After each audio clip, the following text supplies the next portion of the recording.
નમસ્કાર વિદ્યાર્થી મિત્રો, આજના આપણા ફિઝિક્સના વિડિયો સેશનની અંદર આપણો જે ટોપિક છે કે ઓહમના નિયમની સાબિતી. આપણે આના આગળના વિડિયો લેક્ચરની અંદર ઓહમનો નિયમ જોયો. હવે ઓહમનો નિયમ શું હતો? V directly proportional two I. વિદ્યુત સ્થિતિમાનનો તફાવત એ વિદ્યુત પ્રવાહના સમપ્રમાણમાં હોય છે. તો આપણે એની સાબિતી આપી છે. બહુ ખૂબ જ નાનો એવો ટોપિક છે અને સરળ ટોપિક છે. જોઈએ આપણે તો અહીં આગળ ઓહમના નિયમની સાબિતી માટે અહીં આપણે જોઈએ કે વિદ્યુત પ્રવાહનું સૂત્ર જે છે, વિદ્યુત પ્રવાહના સૂત્રનો ઉપયોગ કરતા વિદ્યુત પ્રવાહનું સૂત્ર શું છે? વિદ્યુત પ્રવાહનું સૂત્ર શું છે?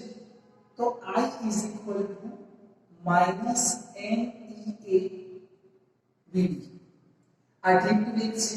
I is equal to minus NEA VD. આપણે સાબિત કરેલું છે. જો હું અહીંયા ઇલેક્ટ્રોન ન મૂકું અને અહીંયા હું Q મૂકી દઉં તો Q શું બતાવે છે? ચાર્જ, વિદ્યુતભાર બતાવે છે. અને વિદ્યુતભાર તરીકે ધન વિદ્યુતભાર, ઋણ વિદ્યુતભાર કોઈ પણ હોઈ શકે. પણ આપણે પર્ટિક્યુલર અહીંયા આગળ ઇલેક્ટ્રોનની વેલ્યુ મૂકીએ તો આપણે આગળ શું મૂકવું પડે? માઈનસ. કેમ કે એનું વિદ્યુતભાર કેવો છે? ઋણ વિદ્યુતભાર છે. ઓકે, હવે આપણે બીજું ડ્રિફ્ટ વેગનું સૂત્ર જાણીએ છીએ. ડ્રિફ્ટ વેગનું સૂત્ર શું છે? Minus E into E upon m into tau relaxation સમય, બે ક્રમિક અચળાંક વચ્ચેનો સમય. ઓકે, આ કિંમત હું અહીંયા મૂકી દઉં તો I is equal to minus minus plus થઈ જશે. n E a VD ની જગ્યાએ E into E upon m અને tau.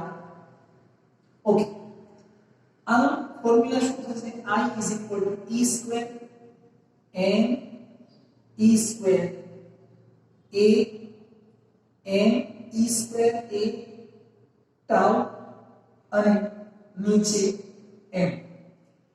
E ની જગ્યાએ આપણે એક કિંમત મૂકીએ. માનો કે આ એક વાહકતા છે, આ એક વાહકતા છે. આ વાહકતાની લંબાઈ l છે. કેટલી? l. અને એનું વિદ્યુત સ્થિતિમાનનો તફાવત v છે. તો આનું વિદ્યુત ક્ષેત્ર કેટલું થાય? તો વિદ્યુત ક્ષેત્રનું સૂત્ર તમે જાણો છો, E is equal to v upon l. વિદ્યુત સ્થિતિમાનનો તફાવત upon લંબાઈ. ઓકે, વોલ્ટ પર મીટર. તો અહીંયા આગળ E ની જગ્યાએ શું આવશે? v upon l. ખ્યાલ આવ્યો મિત્રો? આ જે ફોર્મ્યુલા બને છે આના પરથી આપણે સાબિતી આપી છે. હવે અહીંયા સાબિતી આપીએ તો આપણે આના અચળાંક જાણતા જવાનું છે. શું જાણતા જવાનું છે? અચળાંક. કોણ કોનું અચળાંક છે એ આપણે સમજતા જવું છે. સૌથી પહેલા ધ્યાન આપજો, આ સૂત્રની અંદર E શું છે? તો E જે છે એ ઇલેક્ટ્રોનનો ચાર્જ છે, વીજભાર છે. m શું છે? ઇલેક્ટ્રોનનું દળ છે. આ શું છે? ઇલેક્ટ્રોનનું દળ. ખાસ યાદ રાખજો, આ વિદ્યુતભાર છે અને આ દળ છે. આ બંને કોની પ્રોપર્ટી થઈ ગઈ? કોના ગુણધર્મો થઈ ગયા? ઇલેક્ટ્રોનના, જેને આપણે બદલી શકતા નથી. માનો કે આની અંદર ઇલેક્ટ્રોન છે. આ ઇલેક્ટ્રોન હું કોઈ પણ વસ્તુ ચેન્જ કરી શકું. ન તો આનું દળ ચેન્જ કરી શકું, ન તો આનું વીજભાર ચેન્જ કરી શકું. એટલે બંને કેવા છે? અચળાંક છે. કોના અચળાંક? ઇલેક્ટ્રોનના. તો અહીંયા આપણે નોટ કરતા જઈએ. E અને m બંને ઇલેક્ટ્રોનના અચળાંક છે. પણ શું છે યાદ રાખજો, E એનો વીજભાર છે અને m એનું દળ છે. ઓકે, એટલે આ બંને કોન્સ્ટન્ટ થઈ ગયા. શું કોન્સ્ટન્ટ થઈ ગયું? આ અને આ બંને કોન્સ્ટન્ટ થઈ ગયા. ઓકે, હવે એના પછી આ પ્રશ્ન નિયમ કોઈ તમે એને સ્ક્વેર સમજશો. આ બંનેની વાત પૂરી થઈ ગઈ. હવે a અને l આપણે લઈએ. માનો કે મેં આ એક વાહકતાર લીધું છે. ઓહમનો નિયમ આપણે કોના માટે સાબિત કરીએ છીએ? આપેલ વાહકતારના બે છેડા વચ્ચેનો વિદ્યુત સ્થિતિમાનનો તફાવત એમાંથી પસાર થતા વિદ્યુત પ્રવાહના સમપ્રમાણમાં હોય છે. તો આપેલ વાહકતા જે છે, આ કોઈ વાહકતા છે, આના માટે આપણે પ્રયોગ કરીએ છીએ તો આ વાહકતાની લંબાઈ અને ક્ષેત્રફળ અચળ રહેશે ક્યાં સુધી જ્યાં સુધી આપણે બીજો વાહકતા ન લઈએ ત્યાં સુધી તો આપણે એક જ વાહકતાને લઈને પ્રયોગ કરીશું તો જેટલી વાર પ્રયોગ કરીશું એની અંદર ક્ષેત્રફળ અને લંબાઈ કેવા રહેશે અચળ ખ્યાલ આવશે પણ હું આની જગ્યાએ બીજો કોઈ વાહકતા લઈને આવું તો એની લંબાઈ અને ક્ષેત્રફળ બદલાઈ જશે પણ આપેલ સેમ્પલ માટે લંબાઈ અને ક્ષેત્રફળ કેવા હોય છે અચળ આ બંને પણ અચળ થઈ ગયા એટલે અહીંયા ધ્યાન આપજો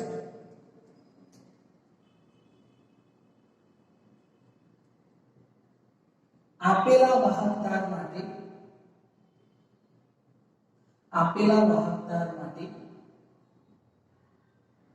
A અને L બંને અચળ છે આ બંને પણ અચળ થઈ ગયા A અને L ઓકે હવે અહીંયા આગળ ટાઉ શું છે તો ટાઉ જે છે ટાઉ એને આપણે શું કહેતા રિલેક્સેશન સમય એ તાપમાનનો અચળાંક છે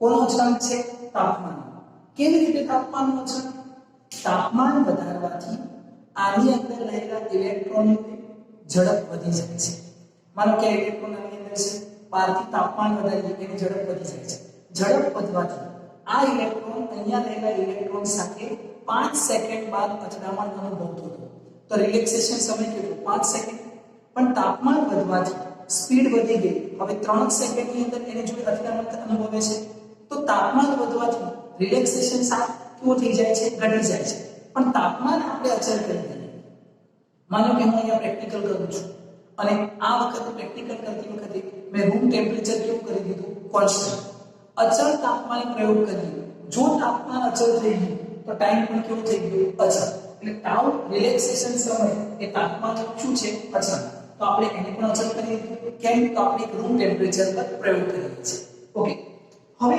n શું છે આ n શું છે તો n જે છે n એ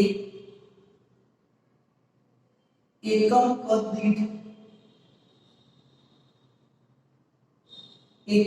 દીઠ ઇલેક્ટ્રોનની સંખ્યા છે જે આપેલા મટીરીયલ માટે અથવા આપેલી મેટલ માટે ધાતુ માટે આપેલ ધાતુ માટે અચળ હોય છે માનો કે મેં આ ધાતુ લીધી એલ્યુમિનિયમ તો આ ધાતુની અંદર ઇલેક્ટ્રોનની સંખ્યા કેવી હશે ફિક્સ પણ એલ્યુમિનિયમની જગ્યાએ હું કોપર લઈને આવું તો આની અંદર ઇલેક્ટ્રોનની સંખ્યા કેવી થશે બદલાઈ જશે પણ એક જ ધાતુ માટે ઇલેક્ટ્રોનની સંખ્યા કેવી રહેશે અચળ તો આપણે જ્યારે પ્રયોગ કરીએ છીએ તો આપણે એક જ મટીરીયલ લઈએ છીએ તો એક મટીરીયલ માટે n પણ કેવું થઈ ગયું અચળ હવે અહીંયા શું બદલાઈ શકે તો V અને I V શું છે વિદ્યુત સ્થિતિમાનનો તફાવત તો I કોના સમપ્રમાણમાં થઈ ગયું I સમપ્રમાણ V આને આપણે શું કહીએ છીએ ઓહમનો નિયમ ખ્યાલ આવી તો આ એની સાબિતી છે I directly proportional to V હવે અહીંયા ધ્યાન આપજો I directly proportional to V તો આપણે જાણીએ છીએ કે V upon I is equal to ધ્યાન આપજો મિત્રો I upon V એટલે I directly proportional to V તો આ શું થશે V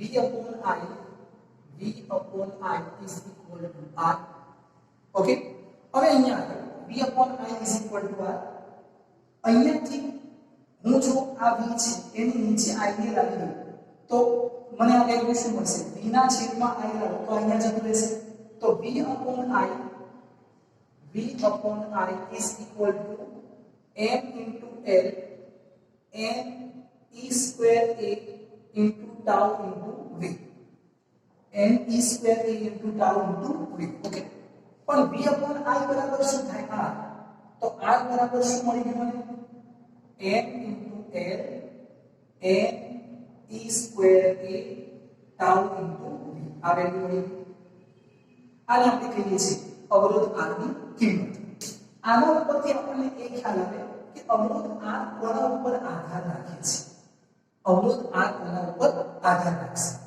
જો તાપમાન બદલવાથી, એક પ્રશ્નનો જવાબ આપજો, તાપમાન બદલવાથી અવરોધ બદલાશે? તાપમાન વધારવાથી અવરોધ વધશે કે તાપમાન ઘટાડવાથી અવરોધ વધશે? ફરી સમજો. ચલો, તાપમાન વધારવાથી અવરોધ વધશે કે ઘટશે? તાપમાન વધારવાથી અવરોધ વધશે કે ઘટશે? તો અહીંયા તાપમાન વધારવાથી કયો અચળાંક બદલાશે? તો જો તાઉ રિલેક્સેશન સમય એ તાપમાનનો અચળાંક છે. તાપમાન વધારવાથી માનો કે આની અંદર ઇલેક્ટ્રોન છે, તાપમાન વધારવાથી આ ઇલેક્ટ્રોનની સ્પીડ વધી જશે. આ ઇલેક્ટ્રોન અહીંયા રહેલા ઇલેક્ટ્રોન સાથે 5 સેકન્ડ પછી અથડામણ અનુભવતો હતો, પણ જેવું તાપમાન વધાર્યું આની સ્પીડ વધી ગઈ એટલે 2 સેકન્ડની અંદર આ જો ટકરાઈ જાય છે. તાપમાન વધવાથી સમય શું થયો? ઘટી ગયો, અને સમય ઘટવાથી આ શું થશે? વધી જશે. તો તાપમાન વધવાથી આ વધશે. અહીંયા તમને ક્યાં તાપમાન દેખાય છે? નથી દેખાતું, પણ પ્રશ્નની અંદર પૂછી શકાય કે તાપમાન વધવાથી શું બદલાય? તો આપણે આ યાદ રાખવાનું છે કે કોણ કોનો અચળાંક છે, શું બદલાવાથી આ બદલી શકે. ખ્યાલ આવશે મિત્રો? ઓકે, હવે અહીંયા બીજી એક નાની વસ્તુ જોઈ લઈએ. r નો એકમ. r ને આપણે શું કહીએ છીએ? r એ અવરોધ છે. r શું છે? અવરોધ. અવરોધનો એકમ શું?